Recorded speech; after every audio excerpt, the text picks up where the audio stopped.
मेरे मोहतरम भाइयों, याद रखो, जो औरत आपको आपके रब से, आपकी माँ से और आपके सच्चे रिश्तों से दूर करे, वो कभी आपका सच्चा नसीब नहीं हो सकती।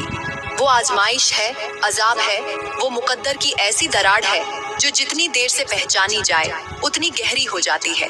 इसलिए अगर आपके घर में मोहब्बतें मरने लगें, रिश्ते टूटने लगें और आप अपने प्यारों से कतराने लगें, तो समझ जाइए ये धोखेबाज औरत की तीसरी और खतरनाक निशानी है। मेरे मोहतरम भाइयों, धोखेबाज औरत की चौथी निशानी ये है कि वो आपकी गैरत और इज्जत के साथ खेलना शुरू कर देती है, मगर इतने खामोश अंदाज में कि आपको पता ही नहीं चलता। वो अपने लिबास, अंदाज और बातचीत में ऐसी तब्दीली ले आती है जो दूसरों मर्दों की तवज्जो हासिल करने के लिए होती है, लेकिन शौहर के सामने वो सब कुछ फैशन और आजादी के नाम पर छुपा लेती है। और जब आप गैरत से कुछ कह दें तो वो कहती है, आपको मुझ पर एतबार नहीं। ये औरत बज़ाहिर आपकी जिंदगी की साथी होती है, मगर दरअसल वो बाजार की गली में खड़ा वो आईना होती है जो हर आने जाने वाले को चेहरा दिखाता है, मगर जिसने वो आईना खरीदा होता है उसी को शर्मिंदा करता है। ये वो औरत होती है जो पहले पर्दे को मजाक बनाती है, फिर नजरें झुकाने को पसमानदगी कहती है और आखिरकार शौहर की गैरत को तंग दिली का नाम देती है। मेरे भाइयों, याद रखो, जिस औरत की निगाहें दूसरों के लिए सजने लग जाएं, वो आपके लिए बर्बादी का तूफान बन जाती है। औरत की असल जीनत हया है। अगर वो हया को छोड़ दे तो चाहे वो हजारों जेवर पहन ले, वो सिर्फ बेनूर जिस्म है। और हया की मौत मोहब्बत का जनाजा होती है।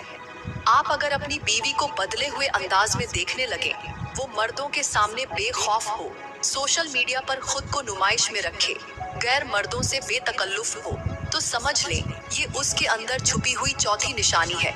और ये निशानी पानी में आग जैसी है, न नजर आती है न आवाज देती है, मगर जिस दिन भड़क जाए तबाही के सिवा कुछ नहीं छोड़ती। मेरे मोहतरम भाइयों, धोखेबाज औरत की पांचवी निशानी ये है कि वो वक्त के साथ आपके राज दूसरों को बताने लगती है। जब रिश्ता सच्चा होता है तो जबान पर ताला लगा होता है और दिल में हिफाजत का कुफ्ल होता है, मगर जब औरत का दिल किसी और तरफ झुकने लगे तो सबसे पहले वो शौहर के राजों को तमाशा बना देती है, कभी सहेलियों में, कभी माँ बाप में और कभी गैरों के सामने। ये वो औरत होती है जो शौहर की कमजोरी को खेल समझती है, उसके दुख को चाय के कप में गुफ्तगू का मौजू बना देती है। और हैरत की बात यह है कि ऐसा करते हुए वो शर्मिंदा नहीं होती, बल्कि खुद को सच बोलने वाली और खुर्री औरत कहती है। मगर याद रखो, जो औरत अपने शौहर के राज संभाल न सके, वो उसकी इज्जत को भी चौराहे पर लटका देती है।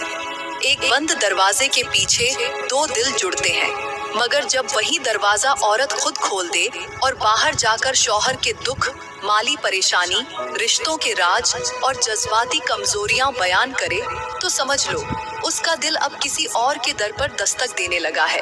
क्योंकि जो औरत घर के अंदर के भेद बाहर ले जाए, वो कल खुद भी किसी और के लिए राजदार बन सकती है।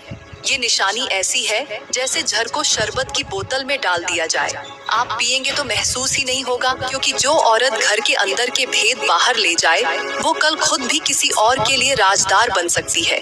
ये निशानी ऐसी है जैसे झर को शरबत की बोतल में डाल दिया जाए, आप पिएंगे तो महसूस ही नहीं होगा, मगर अंदर से आप टूटते जाएंगे, बिखरते जाएंगे, खत्म होते जाएंगे और आखिर में आपके पास सिर्फ तन्हाई बच जाएगी। मेरे मोहतरम भाइयों, धोखेबाज औरत की छठी निशानी ये है कि वो हर वक्त खुद को मासूम और मजलूम बनाकर पेश करती है, मगर अंदर ही अंदर वो पूरी मंसूबा बंदी के साथ आपकी इज्जत, वकार और एतिमाद को गिराती जाती है।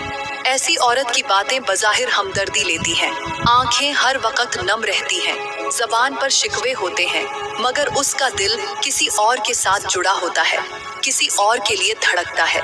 ये औरत कभी नहीं चाहती कि आपको असल हकीकत का पता चले। वो हर बात को उस अंदाज में तोड़ मरोड़ कर बताती है जैसे सारा जुल्म उसी पर हो रहा हो।